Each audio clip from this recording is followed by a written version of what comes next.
Hey guys, welcome to Tech Notebook, and in this video I will be showing you how to set up our Node MCU Smart Light project. So let's get started. Okay, so to get started with this project you'll need a few things. You'll first need a Raspberry Pi. You'll also need a Google Home. Then you'll need a Node MCU ESP8266, some jumper wires, a relay, and finally you will need a lamp. So let's get all the wiring out of the way first. So what you'll need to do is to hook up the lamp wire to our relay. And I already have a video out on how you can do this, so you can just go watch it and I will link it up in the iCard. So once you've done that, we need to hook up 3 jumper wires to the relay. One of them is the signal wire, which is going to go to pin D7 on the Node MCU, which is also digital pin 13 in the Arduino IDE. Then for VCC on the relay, it'll go to 3.3 volts on the Node MCU. And then for ground on the relay, it will go to ground on the Node MCU. So now, if you haven't done so already, you will need to download the Arduino IDE.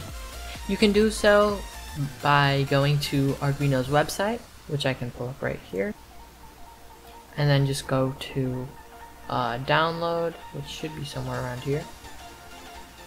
Right, software, and then downloads. And then now we need to scroll down and click Windows Installer, and then you can download it from there.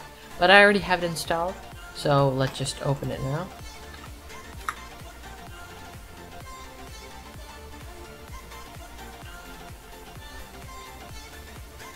So inside the Arduino IDE, we first need to go to File and Preferences, and then inside of here we need to paste in these 2 values into the additional board manager URLs.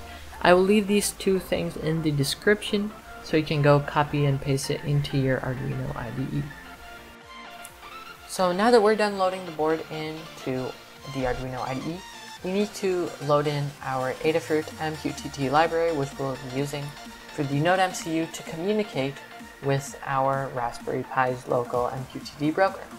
So the first thing we'll need to do is to go into Sketch, and then click Include Library, and go to Manage Libraries. So inside this you'll get a pop-up, and in the search bar right here we just need to start typing in MQTT, and just scroll down until you find the Adafruit MQTT library. So now what you'll need to do is just click Install, but I already have it installed, so I can just close out of this. So now that we are done with the Arduino, we can close it.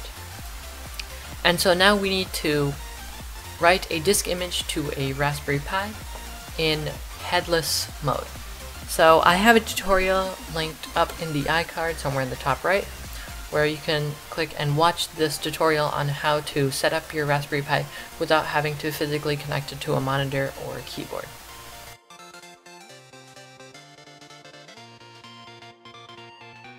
So now that we've loaded the disk image onto the Raspberry Pi, what we'll need to do is to download a piece of software called Putty. And if you already have it, good for you, but for the people who don't, you need to go to putty.org, go to Download Putty, click here, and find your installer. But since I already have it installed, I'm just going to go straight into opening it. So go to Putty, and in the hostname section just type in Raspberry Pi. So if you get something that says potential security breach, just click yes, because we know that it's the Raspberry Pi. So now once we did that, we just need to type in Pi and then Raspberry, which are the default username and password. There we go. And so in this now we just need to type sudo apt-get install xrdp. So xrdp is basically a remote access type of thing where it allows you to use the remote desktop connection which is used in Windows. So now we just need to press enter on here, and it is currently downloading all the files. Just press Y, and it prompts you.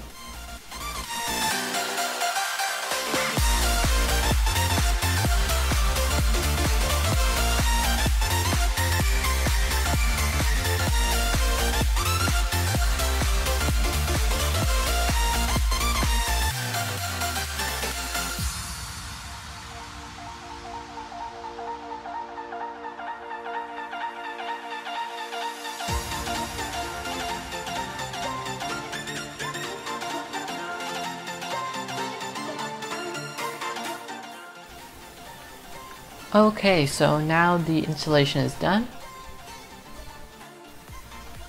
And so now that the installation is complete, we now need to open up Remote Desktop on our Windows PC. So to do that, just start typing R, and then maybe you'll need to type in D right after. But after that, you'll get this Remote Desktop Connection app. Just click it, and you'll get a window that looks like this. So now on here, you'll need to type in hostname space -I, and you'll get the IP address of your Raspberry Pi. So now once you've got that, you can minimize your other window and press connect once you've typed that IP address into this computer box right here. You can click connect, says configure remote session, and right here you need to press yes. So now we get a pop-up right here that asks us for your username and password. Just need to type in Pi and then Raspberry.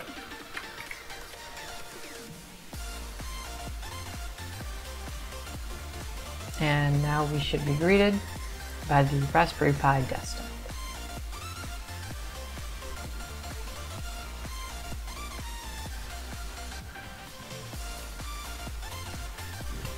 So now, as you can see, we are in the remote desktop for the Raspberry Pi. So now once you've gotten into the remote desktop, you can just exit out. So now once you've done that, that's the end of the setup tutorial. Thanks for watching this short video on how to set up our new NodeMCU smart home project. And I will have more videos coming soon on how to write all the code for the NodeMCU and the Raspberry Pi. So make sure you subscribe and you turn on your post notifications so you won't miss my next video. That being said, thanks for watching, and I will see you in the next video.